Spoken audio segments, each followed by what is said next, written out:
Hello everyone, welcome to lecture force. इस video में discuss करेंगे फिजिक्स के प्रीवियस ईयर क्वेश्चंस जो AA SSR एग्जाम्स में पूछे गए हैं। अब आपको भी पता है कि AA और SSR एग्जाम में जो क्वेश्चन पेपर होता है वो घर के लिए नहीं मिलता है। मतलब इस एग्ज़ाम के क्वेश्चन प्रीवियस ईयर क्वेश्चन कराना कितना डिफिकल्ट होता होगा, क्योंकि सब कुछ मेमोरी बेस्ड होता है। तो बहुत रिसर्च करके, बहुत मेहनत करके ये वीडियो सीरीज स्टार्ट की है। तो प्लीज़ गाइज अपना फीडबैक जरूर दे दिया करो। फर्स्ट क्वेश्चन है, फोकल लेंथ F1 का एक कन्वेक्स लेंस है, ठीक है, और फोकल लेंथ F2 का एक कनकेव लेंस है। उन दोनों को कंबाइन किया गया तो फिर कॉम्बिनेशन जो है वो कन्वेक्स की तरह बिहेव कर रहा है। तो कौन सा स्टेटमेंट चार में से सही होगा? ये क्वेश्चन दो तरह से पूछा जा सकता है। या तो कहेगा कि जो कॉम्बिनेशन है वो कनकेव की तरह बिहेव करेगा, तब आंसर अलग होगा। अगर लेंस जो है वो कन्वेक्स की तरह बिहेव करेगा, तब आंसर अलग होगा। तो समझ लेते हैं क्या करना है हमें। आप एक बात बताओ, कॉम्बिनेशन का जो फोकल लेंथ होता है वो दोनों का रेसिप्रोकल का सम ही तो होता है, यानी कि 1/F1 प्लस 1/F2, ठीक है। अब अगर इसमें जो कॉम्बिनेशन है वो कन्वेक्स की तरह बिहेव कर रहा है, मतलब जो F है resultant that should be positive, क्योंकि पॉजिटिव तो कन्वेक्स की होती। अगर नेगेटिव की तरह बिहेव करता तो रिजल्टेंट जो है वो नेगेटिव आना चाहिए था, क्योंकि इस क्वेश्चन में पॉजिटिव आना चाहिए क्योंकि कन्वेक्स चाहिए। तो ये पूरा जो समेसन है, ये जो समेसन है पॉजिटिव कब होगा? जब ये ग्रेटर देन जीरो होगा। बस इसी कंडीशन से मेरा आंसर आएगा। अगर ग्रेटर देन जीरो होना चाहिए इसका सम, मतलब 1/F1 प्लस 1/, अब F2 यहाँ पे कनकेव की है। F2 किसकी है? कनकेव की है, तो वो नेगेटिव रखेंगे F2। ये क्या होना चाहिए? ग्रेटर देन जीरो होना चाहिए।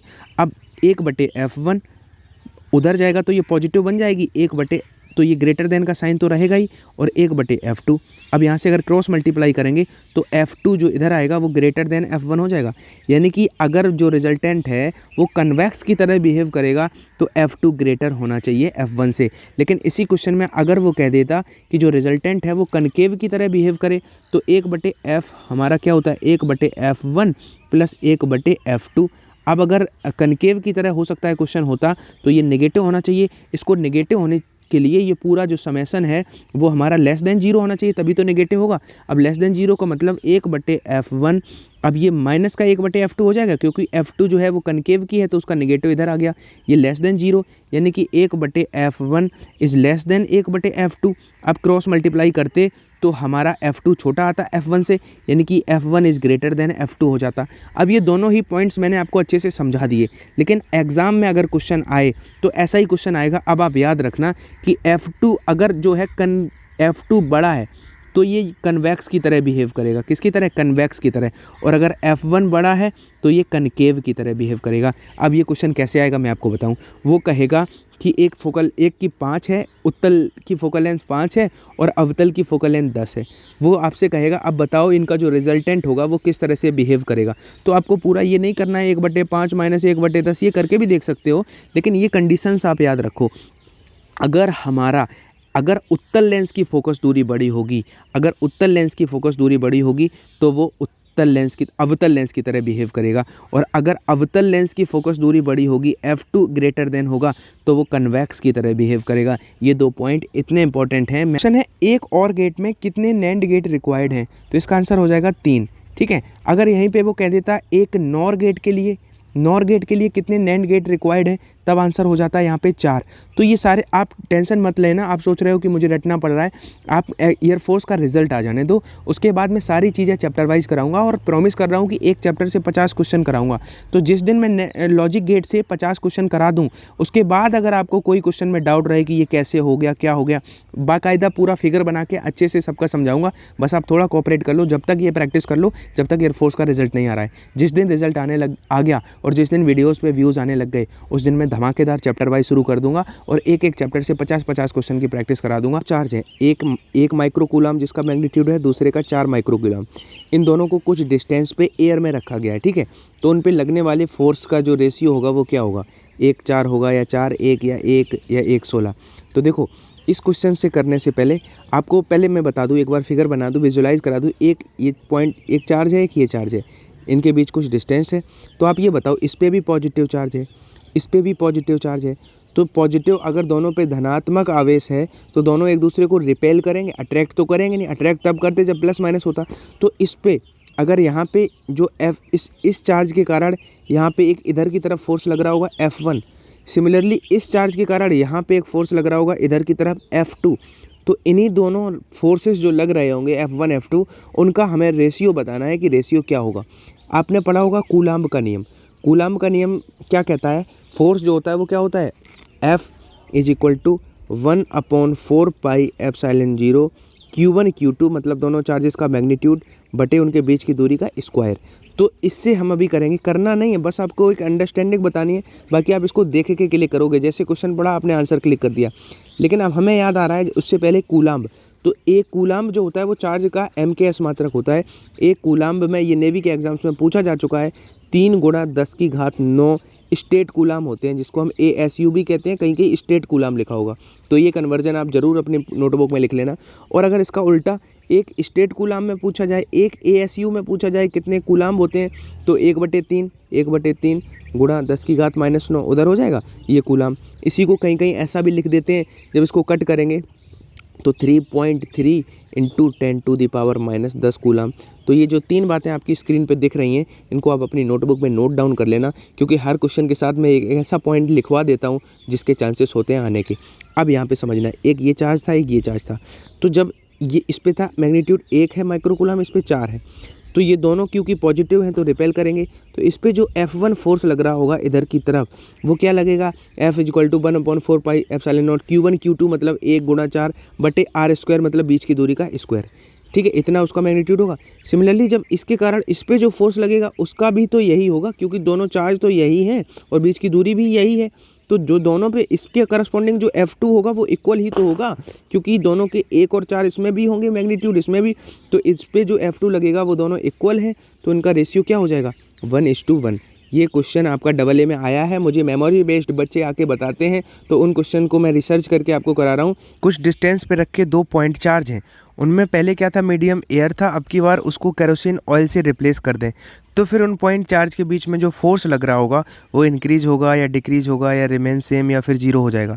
तो देखो कूलाम्ब के अकॉर्डिंग जो फोर्स लगता है उनमें, उसका फॉर्मूला क्या होता है, F is equal to 1/4 pi epsilon 0, उन दोनों का मैग्नीट्यूड यानी कि Q1 बटे Q बटे उनके बीच का डिस्टेंस का स्क्वायर। अब हम कैसे बता सकते हैं कि F घटेगा या बढ़ेगा, जो रिजल्टेंट F होगा वो क्योंकि इन्होंने एक हिंट्स दी है कि एयर को रिप्लेस करा गया है केरोसिन ऑयल से, और केरोसिन ऑयल का जो परमिटिविटी होगा वो आपका ऑब्वियसली एयर से अधिक होगा। ठीक है, चाहे यहाँ पे केरोसिन तेल की जगह वाटर होता तब भी उसका परमिटिविटी बढ़ जाता, वो K एप्सिलॉन 0 हो जाता। यानी कि यहाँ पे अगर ये कहता कि कांच का 2 पॉइंट चार्ज है, एयर की जगह पे ग्लास का स्लैब रख दिया गया, तब भी परमिटिविटी बढ़ता। यानी कि एयर की जगह पे कोई भी मीडियम अगर चेंज करते हैं तो ऑब्वियसली उसका परमिटिविटी बढ़ेगा। और क्योंकि ये फोर्स जो है परमिटिविटी के इनडायरेक्टली प्रोपोर्शनल है, यानी कि अगर डिनोमिनेटर बढ़ेगा तो फोर्स घटेगा, इट्स क्वाइट ऑब्वियस। तो घटेगा मतलब ए ऑप्शन इसका राइट आंसर हुआ। आई होप आपको समझ में आया होगा। ये क्वेश्चन बहुत आता है। एक घन है, उसके शीर्ष पर Q आवेश रखा है, तो उस क्यूब से गुजरने वाला जो इलेक्ट्रिक फ्लक्स होगा वो क्या होगा। जल्दी में बच्चा क्या करता है, मैं देखता हूँ उसको 6 एप्सिलॉन नॉट लगा देता है, लेकिन जो कि गलत हो जाएगा। पहले क्वेश्चन को केयरफुली पढ़ो। क्या कह रहा है, उसके कहाँ से गुजरने वाला, उसके शीर्ष यानी कि कॉर्नर्स। अब आप क्यूब बनाओ, क्यूब बनाने के बाद आप देखोगे कि उसके कितने कॉर्नर्स होते हैं, शीर्ष कितने होते हैं। अब देखो आप लोग, 1 2 3 4 ऊपर और 1 2 3 4 नीचे, 8 कॉर्नर्स होते हैं।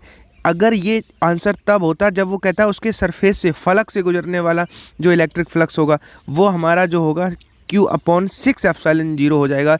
लेकिन अगर वहाँ पे ध्यान से देखना, शीर्ष कहे यानी कि कॉर्नर्स कहे, क्योंकि 8 कॉर्नर्स होते हैं, तो Q/8 एप्सिलॉन 0 यहाँ पे राइट आंसर हुआ। ठीक है, अभी फ्लक्स की बात करें तो ये फ्लक्स जो होता है, इलेक्ट्रिक फ्लक्स, ये हमारा स्केलर क्वांटिटी होता है, क्योंकि ये आपका जो है इलेक्ट्रिक फील्ड और उसकी एरिया का डॉट प्रोडक्ट होता है। ये दोनों ही हमारी क्या हैं, वेक्टर क्वांटिटीज़ हैं। तो 2 वेक्टर क्वांटिटीज़ का डॉट प्रोडक्ट है, तो वो क्या हो गया, स्केलर हो गया। बाकी अभी इसका डायमेंशनल फॉर्मूला भी अगर आप याद रख पाओ तो इन दोनों का साथ में याद करा दूं, तो जो इलेक्ट्रिक फील्ड होता है उसका डायमेंशनल फॉर्मूला होता है mL T⁻⁻3, इतना याद कर लो। और I ठीक है, करंट -1। अब हमने बताया इसमें अगर एरिया से गुणा कर देंगे यानी कि एल स्क्वायर से गुणा कर देंगे तो वो हमारा क्या बन जाएगा, फ्लक्स बन जाएगा। यानी कि इसमें एल स्क्वायर से गुणा करोगे तो ये एल क्यूब बन जाएगा, बस इतना सा ये फ्लक्स हो गया। और अगर इसमें एल स्क्वायर हटा दोगे तो ये इलेक्ट्रिक फील्ड हो जाएगा। और इलेक्ट्रिक जो फ्लक्स होता है वो स्केलर होता है और इलेक्ट्रिक फील्ड जो होता है वो वेक्टर क्वांटिटी होता है। किसी स्क्वायर के 3 कॉर्नर्स पे Q, 2Q और 4Q चार्ज रखे गए हैं। चौथे कॉर्नर पे कितना चार्ज रखें कि उस स्क्वायर के सेंटर पर जो पोटेंशियल है, विभव है, वो 0 हो जाए। तो मैं एक स्क्वायर बनाता हूँ। इसमें क्या है कि इस कॉर्नर पे Q रखा है चार्ज, इस वाले कॉर्नर पे 2Q रख दिया, इस वाले कॉर्नर पे 4Q रख दिया। तो वो ये पूछ रहा है कि इस वाले कॉर्नर पे कितना चार्ज रखें कि सेंटर पे पोटेंशियल 0 हो जाए। तो इसके लिए पहले तो हमारी ट्रिक क्या है कि 2 हमने जोड़ा, सबको जोड़ लो। 3 पे जोड़ने के बाद 4 और 2 6 और 1 7Q मिला, उसी में माइनस का चिन्ह लगा दो, आंसर हो गया -7Q। 3 कॉर्नर्स को जोड़ के माइनस लगा दो, आपका आंसर कैसे हुआ वो भी बता रहा हूँ। अब ये बताओ, सेंटर पे रिजल्टेंट विभव 0 करना है, मतलब V1 चारों कॉर्नर्स का जो हमारा V1 V2 V3 चारों कॉर्नर्स का जो है वो कितना होना चाहिए, 0। अब फॉर्मूला क्या होता है, 1/4πε0 Q1/R। सिमिलरली हो जाए R भी, क्योंकि सेम है, क्योंकि चारों कॉर्नर्स मतलब साइड तो सेम ही होंगी सभी, तो R इतना कॉमन ले लेंगे तो कितना बचेगा, Q1 + Q2 + Q3 + Q4, ये चारों 0 होने चाहिए। अब इसको उधर ले जाएंगे तो ये सब 0, यानी कि इन तीनों का जोड़ करेंगे तो ये 7Q होगा। 7Q + Q4 = 0 होगा, तो Q4 जो है हमारा 7Q उधर जाएगा, -7Q आ जाएगा। यानी कि इस तरह का क्वेश्चन आए तो आपकी सीधी ट्रिक क्या है, इन तीनों कॉर्नर्स का जोड़ लो मेंटली, आपको लिखना भी नहीं था कुछ, तीनों को जोड़ लिया, 4 और 2 6 और 1 7, उसमें माइनस लगा के आंसर हिट कर दिया। ऐसे स्क्वायर का कॉर्नर्स वाला आता है। ट्रायंगल वाला मैं करा चुका हूँ, इलेक्ट्रिक फील्ड का और पोटेंशियल का, दोनों का। तो ट्रायंगल वाला वो सारे वीडियोज़ आई हो प्लेलिस्ट में, आप लोग देखोगे। जो प्लेलिस्ट है वो प्रीवियसली बहुत हेल्प करी है बच्चों की। अगर आप एक तरफ से अभी से वीडियो देखना स्टार्ट कर दोगे तो टिल एग्ज़ाम आप फिजिक्स में बहुत अच्छे हो जाओगे। बहुत सारे बच्चों को मेरी प्रोफाइल ढूंढने में प्रॉब्लम हो रही है, क्योंकि मैंने अपना नाम अनुराग चतुर्वेदी बताया था। तो वहाँ पे क्या है कि अनुराग चतुर्वेदी नाम से नहीं है मेरी प्रोफाइल, सॉरी, अनुराग कुमार के नाम से वहाँ पे जो हमारा डॉक्यूमेंट्स में नाम है उसी नाम से वहाँ पे प्रोफाइल है। सर्च करोगे अनुराग कुमार तो वहाँ पे एयरफोर्स और नेवी के कैटेगरी में मैं आपको मिल जाऊँगा। डिस्क्रिप्शन में लिंक दिया हुआ है मेरी प्रोफाइल का, वहाँ पर आप मुझे फॉलो कर सकते हो, क्योंकि बहुत जल्द वहाँ पर मेरा जो नया प्रोजेक्ट पर काम कर रहा हूँ, मेरा जो नया कोर्स है जहाँ पर मैं प्रैक्टिस कराऊँगा आपको, और वो बिल्कुल फ्री ऑफ कॉस्ट रहेगी, वो बैच वहाँ पे आने वाला है। तो आप वहाँ पे भी हमें फॉलो कर सकते हो, मुझे अच्छा लगेगा अगर आप मेरी क्लासेस में, लाइव क्लासेस में आ जाया करोगे, तो ये मेरे लिए एक बहुत बड़ा अप्रिसिएशन होगा। तो अगर आपने अभी तक डाउनलोड नहीं किया है तो अनअकैडमी का लर्निंग ऐप प्ले स्टोर से डाउनलोड कर लो और वहाँ पे हमें फॉलो कर सकते हो। और ये एक ऐसा एप्लीकेशन है जहाँ पे आपकी तैयारी को बूस्ट मिलेगा, आप क्विज लगा सकते हो और ऑल इंडिया लेवल पे अपने आप को एवेल्युएट कर सकते हो। वहाँ पे एक नया बैच भी आया हुआ है, अगर आप उस बैच में एनरोल करना चाहते हो, मेरा रेफरल कोड यूज कर लेना, लक्ष्य12, जिससे आपको डिस्काउंट मिल जाएगा। और अगर आपको इन वीडियोज़ से, मेरे वीडियोज़ से हेल्प हो रही है तो प्लीज़ एक लाइक ज़रूर कर दिया करो, जिससे हमें बहुत मोटिवेशन मिलता है नेक्स्ट वीडियो बनाने के लिए। और कमेंट सेक्शन में अपना फीडबैक दे दिया करो, जिससे हमें एक एनर्जी मिल जाती है नेक्स्ट वीडियो बनाने के लिए। तो बस इसी तरह से आप लोग हमें अप्रिशिएट करते रहोगे तो हम आपकी पूरी तरह तैयारी यूट्यूब पे फ्री में कराने की भी पूरी कोशिश करेंगे। जय हिंद।